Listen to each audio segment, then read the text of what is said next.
Emin hajî herên midyadê endamên kulüba bisikletê çalakiyeke watedar li darxistin ji bo ku balê bikişînin qezayên bisikletan û parastina xwezayê li ser kolana Cumhuriyetê civiyan û çalakiya ajotina bêdeng li darxistin. Paşê jî di trafîkê de nêzî 3 kilometreyan bêdeng bisikletê xwe ajotin. Her roj di trafîkê de gelek ajokarên bisikletê jiyana xwe ji dest didin. Li gelek deveran jî xweza nayparastin.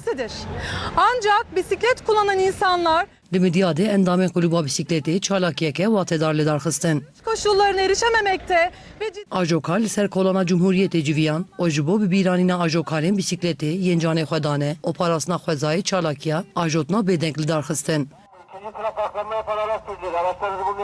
Nemrin, berayê arabeta jonun heyş trafîkê, heyş bisikletliya hebin. Em xuya bibin, em xuya bikirin, me fark bikin, em hew dixwazin bimirin. Ji ber vê jî sessiz sürüş dibêjin, sürüşa ajotina bêdeng me ji eslê ji midyadê dest pê kir heta êstê em jûr vegerana sûka zîvkera. Ewilî daxuyaniya çapameniyê dan û gotin ajotina bisikletan hem ji bo tenduristiyê hem jî ji bo parastina xwezayê pir giring e.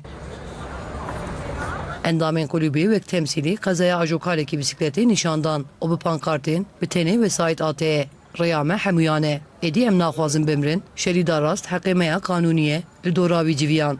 Di cada de farkında bisikleta dibin.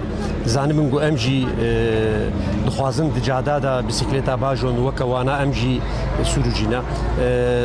Hevalê me bi xeta tên kuştin nayên dîtin, em dixwazin werin dîtin. Em jî heqê xwe wilo dixwazin bidine xuyakirin.